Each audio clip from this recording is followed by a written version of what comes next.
Continuamos en la 48 edición de la Feria del Libro de Valencia y ha llegado el momento de hablar con un buen amigo, con Santiago Posteguillo, que nos presenta La noche en que Frankenstein leyó El Quijote, un interesante ensayo sobre los enigmas de la literatura universal que ha sido publicado por Planeta. Santiago, bienvenido. Encantado de estar con vosotros. ¿Qué pasó esa noche que Frankenstein leyó El Quijote? ¿Le gustó, supongo, no? No sabemos si al monstruo que crea Mary Shelley le gustó o no le gustó. Yo quiero pensar que sí, porque el monstruo acaba aprendiendo a leer en la novela.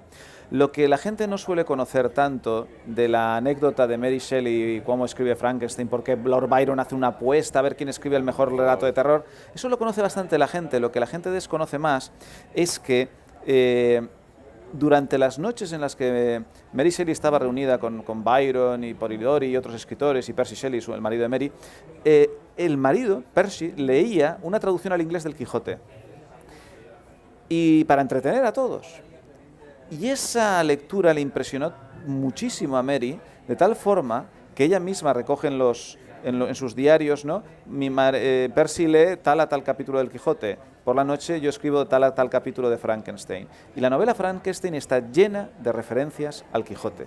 Y eso es lo que la gente no suele saber tanto. Y con ese juego, bueno, y Mary llegaría a aprender español para leer a Cervantes. Claro, me parece algo maravilloso pensar que una persona como que crea el género de la ciencia ficción, ahí es poco, aprendió español para leer al Quijote, ¿no? Y era algo que quería yo recuperar, para que recuperemos también un poquito el Quijote nosotros, ¿no? Si otras personas tan magníficas, ¿no?, como Mary Shelley aprendieron, ¿no?, el español para leer el Quijote, igual podríamos leerlo nosotros también. Todo el libro, La noche en que Frankenstein leyó el Quijote, son curiosidades, relatos relacionados con misterios y curiosidades de la literatura del tipo que acabamos de ilustrar. Sí, porque está Kafka, está Dostoyevsky. Sí. ¿Cuántas anécdotas abordas en este ensayo? Concretamente abordo 24 anécdotas, ¿no? De todas las que has mencionado, me parece, por ejemplo, muy destacable, que has citado a Dostoyevsky, esa me parece impresionante, ¿no? Es la que se titula 26 días. Porque, ¿qué escritor es capaz de hacer en 26 días 2 obras maestras? Dostoyevsky. Y la gente lo que no suele saber, a lo mejor muchas personas de las que nos vean puedan tener en mente, los que ya tengamos una edad, ¿no?, la película Amadeus, ¿no?, donde recordarás el personaje Salieri se enfadaba cuando descubre que Mozart escribía sin tachones, ¿no? Bueno, pues como si le dictaran, ¿no?, las musas, ¿no?, directamente las sinfonías o las óperas. Bueno, el Mozart de la literatura es Dostoyevsky. Lo que le ocurrió a Dostoyevsky es que tenía muchas deudas. Tenía un pequeño gran problema, era ludópata. Le gustaba jugar. Le gustaba jugar y lo perdía todo el dinero. Y era una persona que era muy popular y vendía muchas novelas, pero lo perdía todo en el juego. Entonces tenía tantas deudas que un editor le dijo: yo pagaré tus deudas si en 26 días me das una novela. Y él firmó. Pero la segunda parte del contrato es: si no me la entregas en 26 días, me quedo con los derechos de todas tus novelas. ¿Qué pasó? Que además tenía otro contrato para firmar para entregar Crimen y Castigo. Ahí es nada. Por la mañana escribía una novela, Crimen y Castigo, y por la tarde escribía El jugador. Y era capaz de hacerlo, la mente le daba, que ya es, pero las manos no. Y entonces sus amigos le dijeron: contrata a una taquígrafa. Y contrató a Ana Grigorievna, la taquígrafa pues más capaz de San Petersburgo. Y a lo que se ve también bastante hermosa. ¿Qué pasó? Que por la mañana le dictaba Crimen y Castigo, por la tarde le dictaba El jugador, le daba tiempo para que por las noches ocurrieran cosas, entregó las dos novelas a tiempo, le propuso matrimonio a Ana Grigorievna, ella aceptó y se la llevó con todo el dinero que ganó con las novelas por Europa. ¿Y se detuvo dónde? En un casino. En Baden-Baden, en un casino, y vuelve a empezar la historia, ¿no? Y claro, el gran defecto de este magnífico escritor es lo que era su miseria para él, porque hay que leer las conmovedoras cartas donde él se lamentaba de perder todo el dinero y se disculpaba a Ana, ¿no? Y Ana siempre le perdonaba a Ana Grigorievna.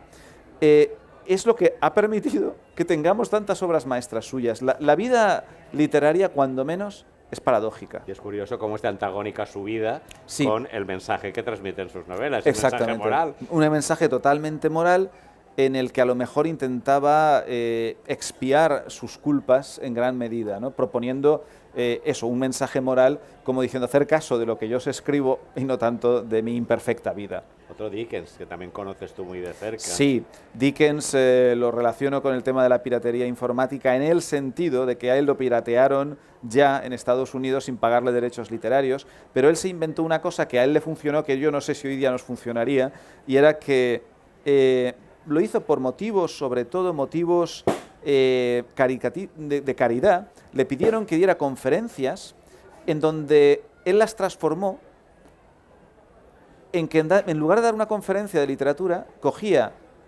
una historia de Navidad, un cuento de Navidad, y lo leía. Pero es que Dickens no lo leía de cualquier forma, es que actuaba, le impostaba una voz diferente para cada personaje, llenaba teatros, y la mayor parte del dinero lo dedicaba a hospitales que necesitaban dinero en la Inglaterra que él describía con esas tremendas diferencias sociales, ¿no? Ese es el Dickens que yo retrato en este relato. Dickens, Conan Doyle, pero españoles también está Galdós. Sí, está Galdós, está Zorrilla, con su tremendo enfado, el enfado de Zorrilla con la academia, porque no le hizo académico cuando él quería, y luego, ¿qué pasa? Que cuando la academia por fin, cuando ya tiene 60 y pico años, le quiere hacer académico, él se niega, él no quiere. Y tienen que ir Pedro Alarcón y otro escritor a intentar convencerlo para que venga, que sí. Y él aceptará. ¿Pero qué hará? Dirá, vale, yo iré a dar el discurso. Pero hizo todo el discurso en verso.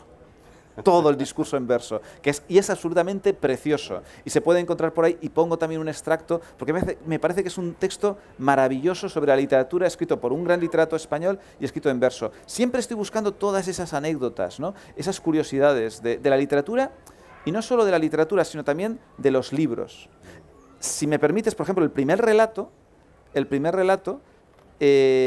tiene que ver sobre todo con cómo ordenar los libros, Y yo siempre cuando hablo con los chavales en la universidad, les digo, vosotros, no voy a hacer una llamada telefónica, que sería un poquito inapropiado, pero todos cuando hacemos una llamada telefónica hoy día sacamos el móvil, damos en contactos, tenemos un teléfono de estos inteligentes, que yo creo que ya cada vez más lo tiene la gente, y con el pulgar rápidamente encontramos la persona a la que queremos llamar. Y yo les pregunto a los chavales, ¿por qué? Porque está por orden alfabético. Y yo digo, ya, ¿por qué? Ay, pues porque es útil. ¿Y a quién se le ocurrió que era útil el orden alfabético para ordenar archivos? Y entonces empieza la historia del primer bibliotecario de la Biblioteca de Alejandría, ¿no? Que es el gran momento de toda la biblioteconomía y de toda la archivística, ¿no? Y es cuando te cuento la historia de cómo él llegó a la conclusión de que el orden alfabético es lo que nos permitiría encontrar un libro o un archivo con rapidez. Desde esa biblioteca de Alejandría y todos los capítulos que siguen, una pretensión que es dar a conocer, interesar por la literatura a través de la anécdota, volver a la fuente.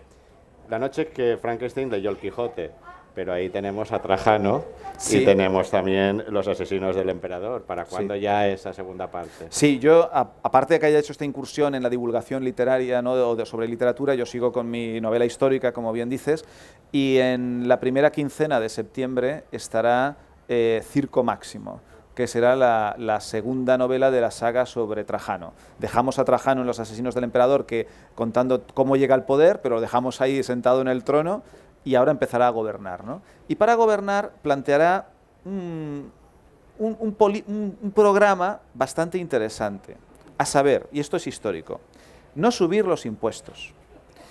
También plantea que hay que fiscalizar a los gobernadores de provincias y creará un fiscal especial para controlar a cada gobernador de provincias. También plantea que hay que luchar contra la corrupción y plantea que a los corruptos condenados han de devolver el dinero entero. Esto lo plantea Trajano y es lo que cuento en Circo Máximo y lo explica. Y se me olvidaba, también plantea Trajano que había que, contra el consejo de sus consejeros, dijo, no, esto lo vamos a hacer también. Vamos a hacer públicos los gastos de la familia imperial. También. Trajano era andaluz, ¿eh? Trajano era andaluz, sí, pero con mucha energía. Con mucha energía. No es andaluz. Con mucha energía. A mí lo que me llama la atención, ¿no?, es, a veces me dicen, ¿no te cansas de escribir del pasado? la historia se repite tanto, que la lástima es que mucha gente que nos gobierna no sepa tanto del pasado. Eso sería una cosa muy positiva. A los que nos gobiernan también les vendría bien leer el Quijote, ¿no crees? Lo del Quijote sería esencial que lo leyeran todo. Por ejemplo, concretamente a los que nos gobiernan les interesaría leer cómo Sancho Panza gobierna la ínsula Barataria, que cuando digamos, le permiten ese gobierno, todos sabemos que lo hacen para reírse de él, y resulta que él empieza con sentido común a gobernar aquello y lo lleva de maravilla, que es la forma también de Cervantes de decir, pues si ponemos sentido común a las cosas suelen funcionar bien. Ahora, si nos empecinamos en algo que no funciona, por mucho que te empecines, sigue sin funcionar. Pero, en fin, no todos tienen la sagacidad del bueno de Sancho. O como acaba el Quijote. Vale. Vale. Vale. Muy bien. Santiago Postiguillo, un placer habernos presentado la noche en que Frankenstein leyó el Quijote, hacernos amar los libros. Muchas gracias. A través de las anécdotas llegar a las fuentes y bueno, con muchísimas ganas de leer ya ese Circo Máximo, la segunda parte de, bueno, la continuación de Los asesinos del emperador, esa saga con Trajano y sobre todo ya por ver cuáles son esos parangones, esa historia se repite con lo que acabas de... Grandes paralelismos de la historia, sí señor. Muy bien, muchas gracias. Nos quedamos aquí, muchas gracias.